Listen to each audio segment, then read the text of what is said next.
Hello students, this is advocate Neeraj Kumar Gupta. Law of tort के इस video में हम पढ़ेंगे फॉल्स इम्प्रिजनमेंट के बारे में। 2 लाइन का है वैसे ही सिर्फ। फॉल्स इम्प्रिजनमेंट का मतलब ये होता है कि जब कोई आदमी किसी को अरेस्ट कर लेता है। सपोज आपने किसी को उठाकर कमरे में बंद कर दिया, दिस इज फॉल्स इम्प्रिजनमेंट। जिस बंदे ने बंद किया दूसरे को, उसके पास कोई अथॉरिटी नहीं थी, कोई लीगल जस्टिफिकेशन नहीं था, फिर भी उसने दूसरे बंदे को उठाकर बंद कर दिया। जरूरी नहीं फिजिकली बंद किया हो सकता है धमकी दी हो कि बाहर निकला तो तेरे को मैं मारूंगा। तो इस तरह की कोई धमकी से भी बंदा डर के हो सकता है खुद ही वो कमरे के अंदर बैठा रहे और बाहर ना जाए। तो ये होता है फॉल्स इम्प्रिजनमेंट। ऐसी सिचुएशन में जिस बंदे को बंद किया गया, अब वो बन गया एक तरह से पीड़ित, है ना। तो वो जो है कोर्ट से कंपेंसेशन ले सकता है, उसके बिहाफ पर कोई और उसको छिड़वाने के लिए कोर्ट में पिटीशन डाल सकता है। अभी आगे चल के हम पढ़ेंगे, इसी में रेमेडीज में हैबियस कॉर्पस होती है। समटाइम पुलिस भी किसी बंदे को बिना लीगल जस्टिफिकेशन के पकड़ के ले जाती है, ये भी फॉल्स इम्प्रिजनमेंट है। आमतौर पर आम आदमी के अगेंस्ट ही ये मैटर जाएगा, लेकिन पुलिस भी तो उठा सकती है किसी बंदे को गलती से या वॉट।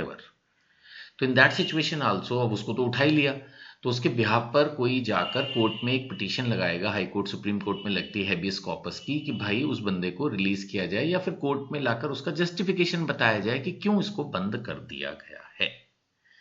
सो कंपेंसेशन के अलावा उस बंदे को छुड़वाना, ये एक मेन रेमेडी है लॉ ऑफ टॉर्ट में फॉल्स इम्प्रिजनमेंट के केस में। फिर भी मैं एक बार और रिपीट करूं, फिर पढ़ना शुरू करेंगे। फॉल्स इम्प्रिजनमेंट में मेनली है यही कि किसी बंदे को बिना लीगल जस्टिफिकेशन के किसी जगह पर बंद कर दिया गया है। That is imprisonment and it is false because it is without legal justification. तो चलिए अब पढ़ना शुरू करते हैं। यहां पर है क्या, unlawful restaurant of A persons freedom of movement. इसमें 2 चीजें हैं।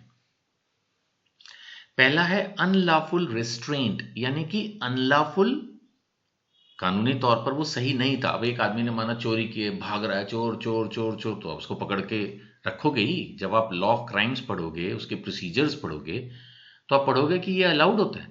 एक आदमी के ऊपर अगर आपको करीब करीब 100% डाउट है कि उसने कोई क्राइम किया, तो आप उसको पकड़ के अपने पास रख लेते हो और फिर लीगल अथॉरिटी यानी पुलिस को आप इन्फॉर्म करते हो और आकर वो पुलिस उसको ले जाती है, हैंड ओवर करते हो।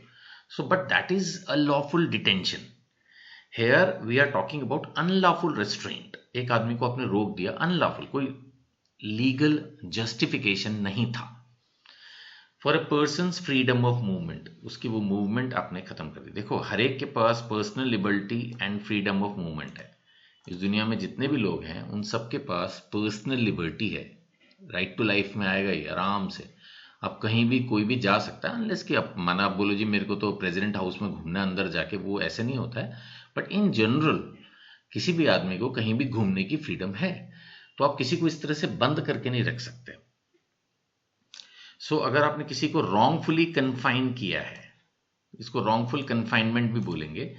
False imprisonment and wrongful confinement ये एक ही है। बाय द वे, एग्जाम में रॉन्गफुल कन्फाइनमेंट आ जाए तो आप ये ना कहना कि सर आपने तो पढ़ाया नहीं था। ये एक ही चीज होती है, रॉन्गफुल कन्फाइनमेंट या फिर फॉल्स इम्प्रिजनमेंट।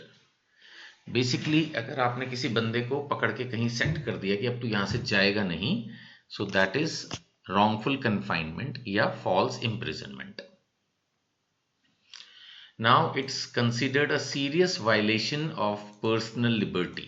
Naturally, किसी भी बंदे की जो पर्सनल लिबर्टी है उसको आप खत्म कर रहे हो, क्योंकि ये अलाउड है फ्री मूवमेंट, और फिर इसमें उसको आप कंपेंसेशन देना पड़ सकता है।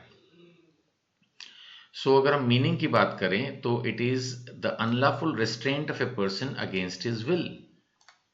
तो किसी आदमी को उसकी इच्छा के खिलाफ अपने कमरे में बंद कर दिया, किसी जगह पे बंद कर दिया, घर में बंद कर दिया, दुकान, ऑफिस, कहीं भी। अच्छा, जरूर नहीं कि आपने उसको बंद किया, हो सकता है आपने उसको खुला छोड़ रखा है, वो घर के अंदर रह रहा है, लेकिन आपने एक ऑर्डर एक तरह से उसको इशू कर दिया कि अगर तू घर से बाहर आया अगर तू ये जगह छोड़ के गया तो मैं तेरे को मार डालूंगा या तेरे को फिजिकली हार्म करूंगा या फलाने बंदे को फिजिकली हार्म कर दूंगा। थ्रेट, डर, धमकी दी है उसको इस तरह से। तो वो भी फिर वो बेचारा जो कहीं जा नहीं पाएगा, बेशक घर के बाहर ताला नहीं लगा या कमरे के बाहर ताला नहीं लगा, लेकिन आपने डरा दिया उसको धमकी से, तो फिर वो कहीं जाएगा, तो बैठे रहेगा।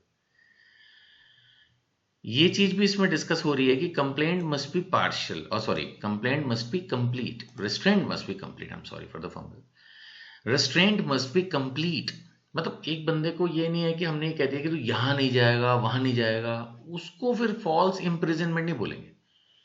जैसे मान लेते हैं कि हमने एक बच्चे को डरा दिया कि भाई तू ना सिनेमा घर नहीं जाएगा, या तू फलाना रमेश के घर नहीं जाएगा, या यहां नहीं जाएगा, तो ये रेस्ट्रेंट तो है लेकिन ये पार्शियल है। हम जो पढ़ रहे हैं, डिस्कस कर रहे हैं, वो है फॉल्स इंप्रिजनमेंट, जिसमें टोटल रिस्ट्रेंट है, फिर वो जा ही नहीं पाएगा कहीं पे भी। खैर, अब जैसे आपको पता ही है कि एग्जाम में अगर लंबे मार्क्स का क्वेश्चन आ जाए तो फिर थोड़ा सा उन चीज़ों को जो हमने पढ़ी होती है तोड़ तोड़ के डिस्कस करना होता है, एग्जाम्पल्स बनाने होते हैं। जब आप फेस टू फेस क्लासेस में आएंगे तो मैं समझाऊंगा कि क्वेश्चन का आंसर किस तरह से लिखा जाता है। So essential ingredients of false imprisonment की अगर हम बात करें तो यहाँ पर क्या है कि हमें एसेंशियल कंडीशंस में सबसे पहली बात जो है वो टोटल रिस्ट्रेंट है। ये मैंने भी आपको समझाया कि पार्शियल से नहीं चलेगा, टोटल। उसको बोल दिया कि तुम कहीं जाओगे ही नहीं, है ना, किसी भी दिशा में नहीं जाओगे, कहीं भी नहीं जाओगे, that is total restraint, right. फिर दूसरा है इसमें अनलॉफुल डिटेंशन, यानी जो आपने रोका है उसको, वो the second essential element that is detention must be unlawful, यानी कि जैसे मैंने आपको समझाया कि आपके पास कोई लीगल जस्टिफिकेशन नहीं है उस बंदे को बंद करके बैठने के, फिर भी आपने उसको रिस्ट्रेन कर दिया, बंद कर दिया।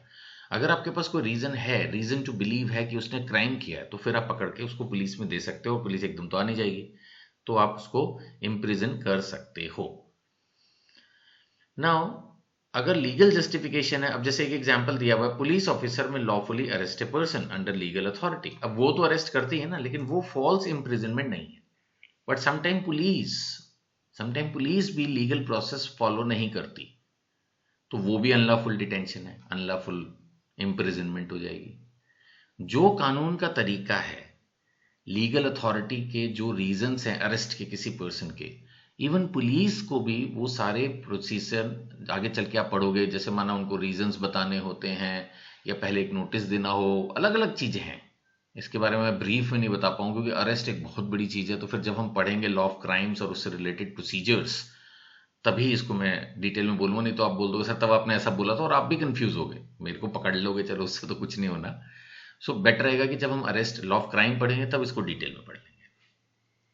खैर, सो जब बिना लीगल जस्टिफिकेशन के आपने किसी को जो है वो पकड़ के बैठा रखा है, तो it becomes a false imprisonment. ये मैंने आपको पहले भी बता दिया।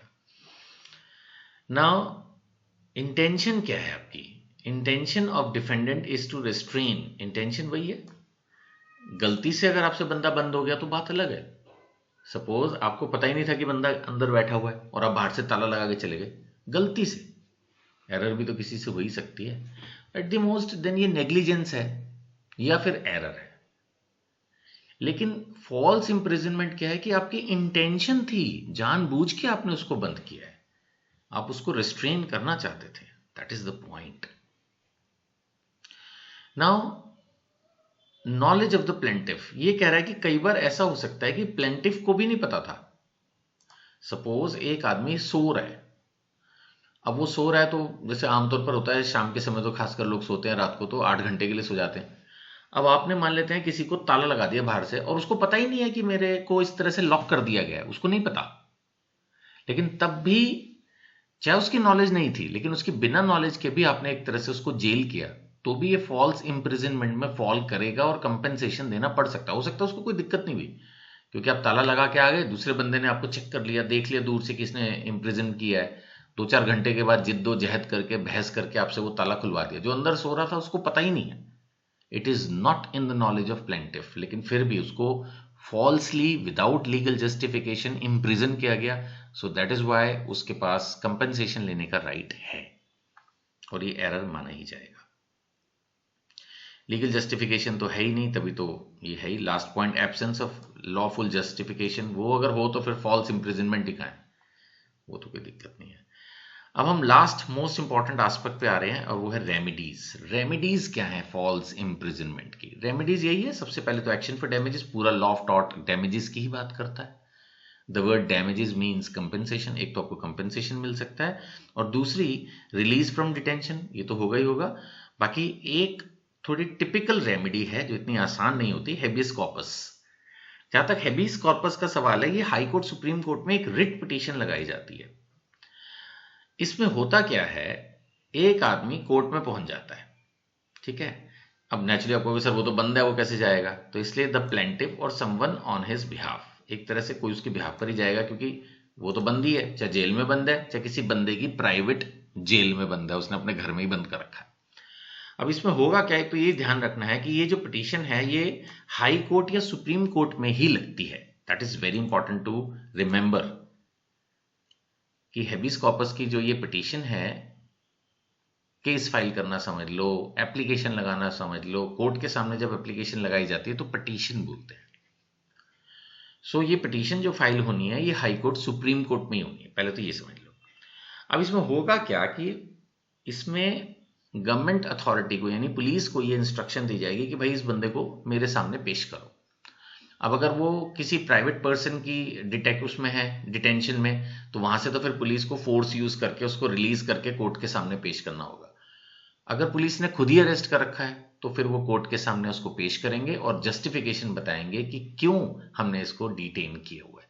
अगर वो जस्टिफिकेशन कोर्ट को सही नहीं लगेगी तो कोर्ट उसको रिलीज करने का ऑर्डर दे देगा।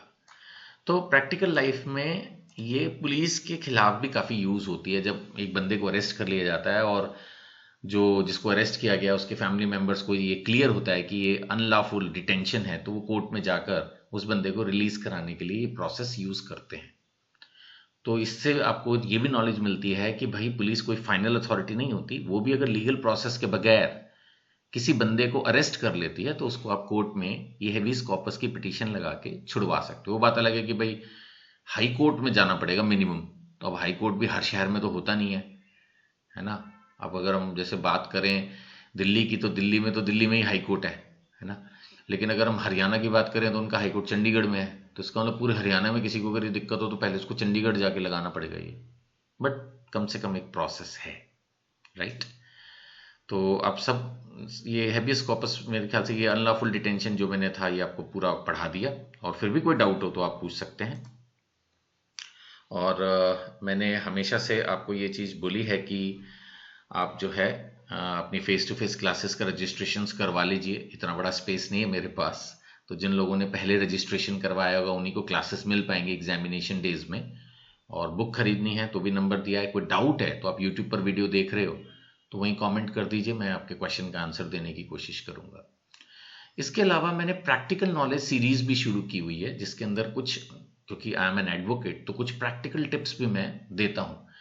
बट वो उसको देने का फिर मेरे पास एक ही तरीका है, वो है मेरा व्हाट्सएप चैनल। तो NGPA लॉ कॉलेज नाम से व्हाट्सएप चैनल है, उसको सर्च कर लीजिए। नहीं मिल पाता है अभी, इतना पॉपुलर भी नहीं है ऑनेस्टली, तो फिर आप मेरे को कनेक्ट कीजिए, मैं आपको उसका लिंक भेज दूंगा। उस पर हम बहुत कुछ information, practical tips, universities, different universities के अपडेट्स बहुत कुछ डालते रहते हैं कंटिन्यूसली। तो आपको मेरा व्हाट्सएप चैनल फॉलो करना चाहिए टू बी फुल्ली अपडेटेड।